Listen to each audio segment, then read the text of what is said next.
تقریریں کر رہے ہیں، تقریر تقریر تقریر، بھائی کس بات کی تقریر کر رہے ہو؟ سب سے پہلے خود سے منور ہو جاؤ، خود پر روشن ہو جاؤ، اس نور کا مشاہدہ تو کر لو، تم اس نور سے منور تو ہو جاؤ، پھر آگے دوسروں کو سمجھا لینا۔ لیکن کہاں، بس جو ایک بات کو سمجھ گئے، مائنڈ میں سمجھ گئے، بس اسی بات پہ لگے ہیں، نہ خود سے خود روشن ہوئے اور نہ کسی روشن حقیقی کا دامن پکڑا۔ زیادہ سے زیادہ اگر کسی نے کیا بھی تو کسی کی حقیقی ولی اللہ کی باتوں کو چرا لیا، لیکن اس سے وہ ایکسپیرینس تو نہ ہوا، اس سے وہ حقیقی نور تو نہ ملا۔ حقیقی نور تو اس کو ملے گا جو خود سے خود روشن ہوگا، جو اس نور ازل کو ایکسپیرینس کرے گا، وہ ہوا حقیقی روشن خود پر خود۔ وہ کرے تقریر، وہ سمجھائے، اور پھر لوگ اس کو سنیں اور سمجھیں، تو تب لوگ خود پر خود روشن ہوں، تب لوگ خود کو خود پر جانیں، پھر ان کو اصل بات کی سمجھ آئے۔ اب جب روحی کے شعور میں آپ چلے گئے، وہاں جب روحی کا شعور ایکٹیو ہوا، خود سمجھا، اب باقی تمام کچھ بے خودی ہے،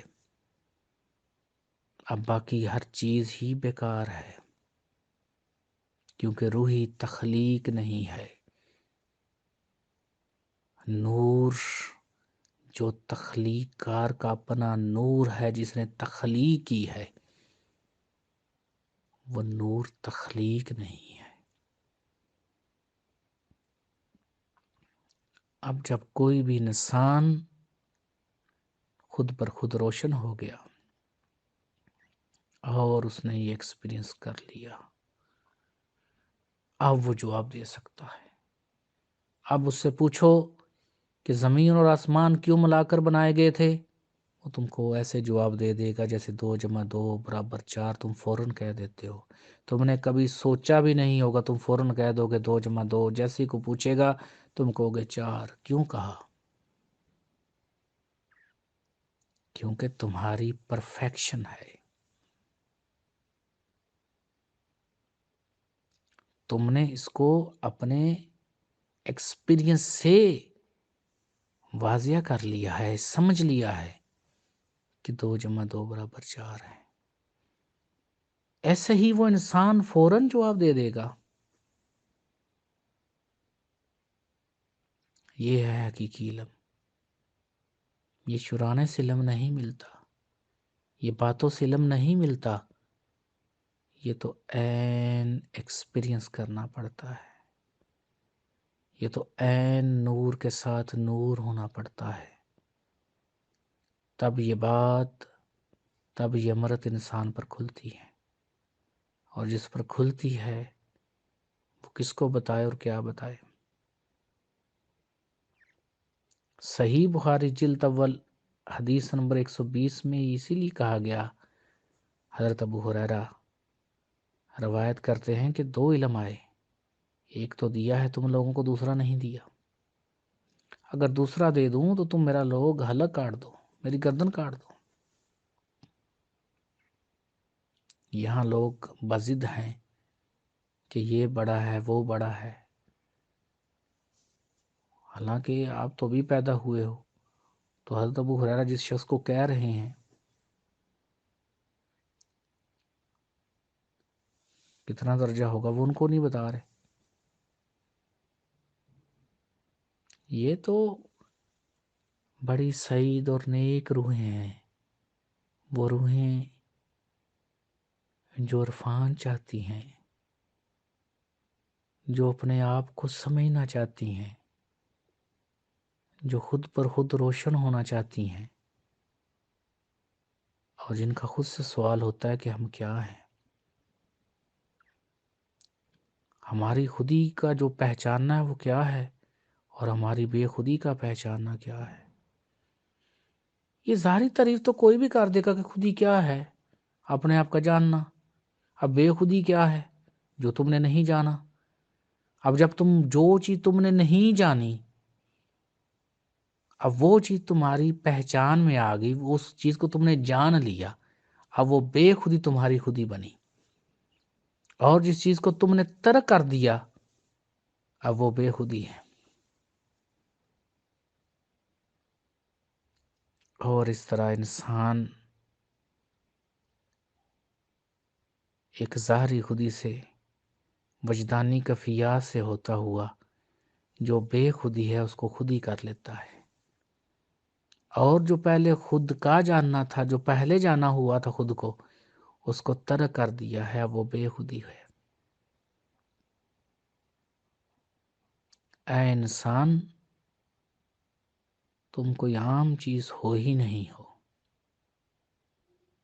یہ کائنات میں جو کچھ ہو رہا ہے یہ تمہارے لیے ہی ہو رہا ہے، یہ تمہاری ہی کہانی ہے، یہ ہماری ہی کہانی ہے، اور جو اس کہانی کو بوجھ گیا وہی راجا بنے گا،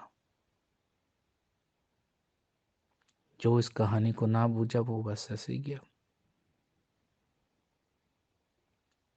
اور یہاں میں بتا رہا ہوں آپ کو بار بار کہ سب سے پہلے ایمان ہے، ایمان کی پرفیکشن ہوگی تو اس سے اگلے سٹیپ میں آپ جائیں گے۔ لوگ ایمان کی پرفیکشن نہیں کرتے اور اس سے اگلے سٹیپ میں جاتے ہیں، کیونکہ وہی ان کو اچھا لگتا ہے جو ان کی سمجھ میں آئی ہے بات۔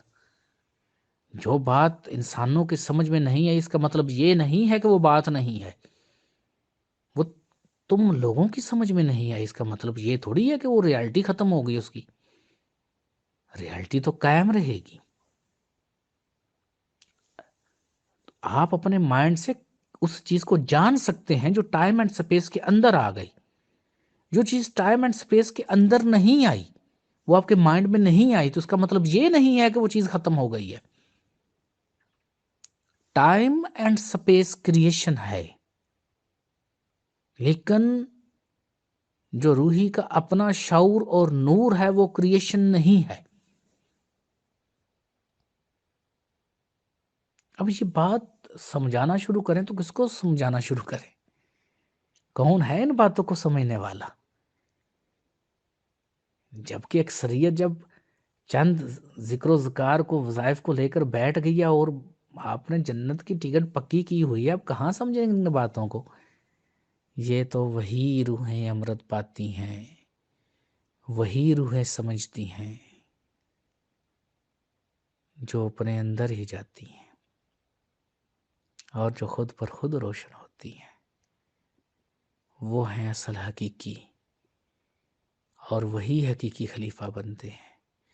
وگرنہ جب جان نکل جاتی ہے، سینسز تو اس وقت بھی تیز ہوتی ہیں روشنی کے جسم کی، لیکن ان سینسز کا روشن ہونا کامیابی نہیں ہے۔ فرعون کی جان نکلنی شروع ہوئی تو اس نے معافی مانگی، لیکن اب معافی بیکار ہے، اب معافی نہیں ہے، کیونکہ اب تو سینسز ظاہر ہونا شروع ہو گئی کہ میں مٹی کا وجود نہیں ہوں، کچھ اور ہوں۔ یہ تو پہلا سٹیپ ہے کہ مٹی کے وجود نہیں ہوں، کچھ اور ہوں، پھر وہ اور سے اور ہوتے ہوئے انسان جب حقیقی نور سے منور ہوتا ہے، حقیقی نور کو ایکسپیرینس کرتا ہے، مشاہدہ نہیں، مشاہدہ نیچے ہے، مشاہدہ الگ پن میں ہے، ایکسپیرینس الگ پن نہیں ہے، ایکسپیرینس الگ چیز ہے۔ اور جو روحیں اس پیغام کو سنیں گی انہیں لگے گا کہ ابھی کمی رہ گئی، کیوں کمی رہ گئی، وہ بھی وقت کے ساتھ پوری ہو جائے گی۔ امید ہے آپ کے سوال کا جواب دے دیا گیا ہوگا، نہیں سمجھ آئی تو آپ دوبارہ پوچھ سکتے ہیں۔ اوکے، اللہ حافظ۔